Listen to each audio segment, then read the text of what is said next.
So in this quick video, I'm going to show you how to set up your own personal bookings page within Outlook.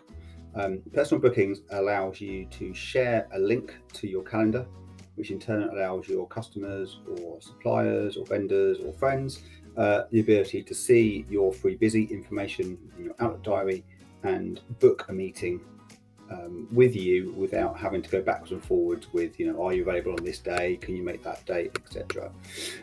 This is rolling out to the Outlook desktop client at the moment, but is probably easiest to set up through the Outlook web browser. So if you go to office.com and sign in and go to Outlook, you'll see when you go to your calendar, this area here that says create bookings page. So this is a test user account I'm using.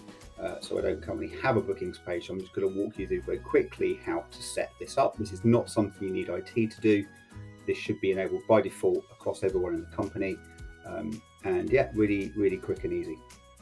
So we click on create bookings. What this will do is load up the initial out-of-box experience for bookings with me. So it takes a couple of seconds just to load. But the first time it's quite slow. So it's setting up my bookings page. So here you'll see there's nothing on this page at all. No one can book anything. But what we can do is we can create a public view and a private view. So a public view you can put on your Outlook signature, for example, and anybody can see that. Or you might want to have a private view whereby you could choose just to share that link with colleagues or key customers and stuff. So for the purpose of this, I'm going to just create a public view.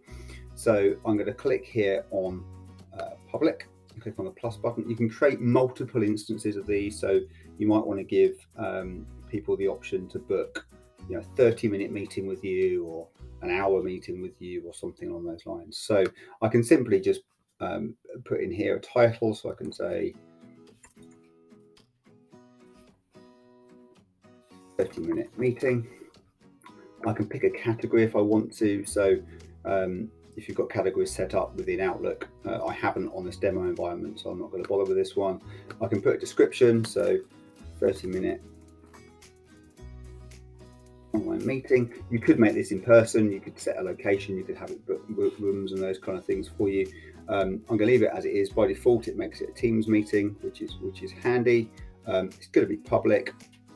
And again, by default, it will use my regular meeting hours that's defined within Outlook. So of course you can change those, or I can set advanced options for these as well. So I can choose the times in which I allow people to book with me. So I can give myself buffer time beforehand. So if there's a customer call, I might want 10-15 minutes beforehand just with the notes.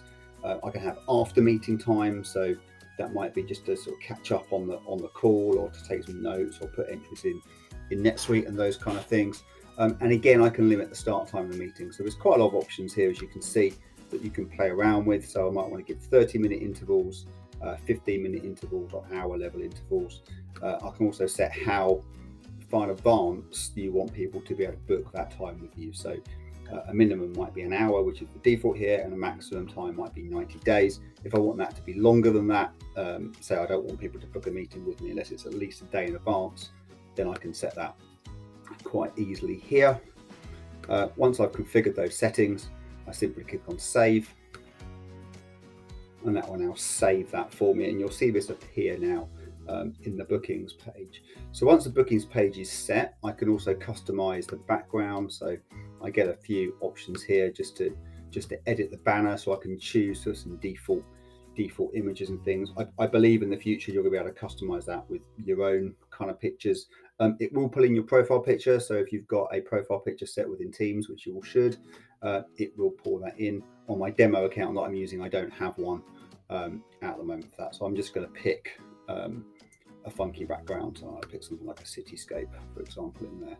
And this essentially is what the bookings page will look like when you share the link to other people. So again, if I want to select a different option, I might want to pick in here an hour, and I can do that as well. 1 hour meeting, so exactly the same thing.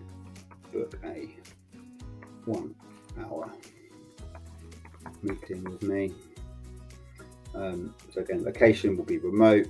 I can set the duration to 45 minutes or an hour. Or I can customize it. It could be 55 minutes if I don't want to do a full hour, for example. So I'll leave that all the same. I'll leave the default settings on there. Again, I'll leave that as a public setting, and I'll click save. So what you will see now is two options for me to book, and really simple for me to share this with my customers or my colleagues. You'll see I can click down here and I can copy the link, or there's it almost gives me a link here as well to add it to my email signature. So really whatever kind of works for you. You may want to use a bit.ly link or some other URL shortener should you wish to, because the URL is quite long, but it makes it really, really simple for you to share those links. So I'm just going to copy the link for now. So what I'm going to do now is I'm going to go to a private browser, and I'm going to share, go to this link and to share out in a private browser. So I'm now going to simulate how this looks as a user or one of your customers, for example. So I'm going to paste the link in that I just copied, but this is the URL that you can see it's actually creating, so it is unique to my demo environment. So if I enter that in, then of course the browser won't know who I am. I'm not signed in. This is an in private browser, as I say. So it will take me to a bookings page. And you'll see here now that the user gets the opportunity to either sign in. So if they've got a Microsoft 365 account, they can sign in. Therefore, it will know who they are and it will pass the credentials through and they book the meeting with me.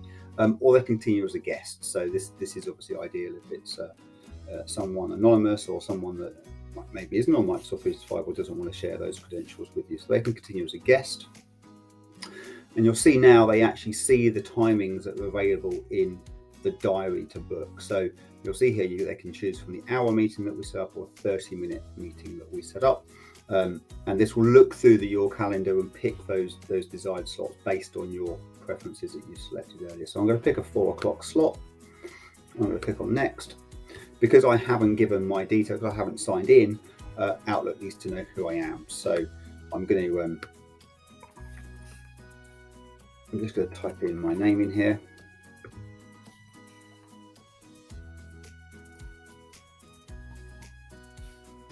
Like that.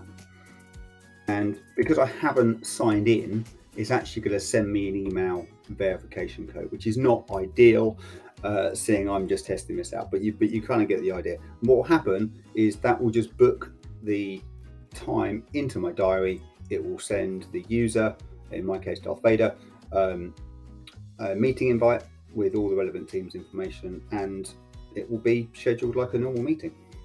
So as simple as that. So just to show you the process, I'm going to click on email verification code.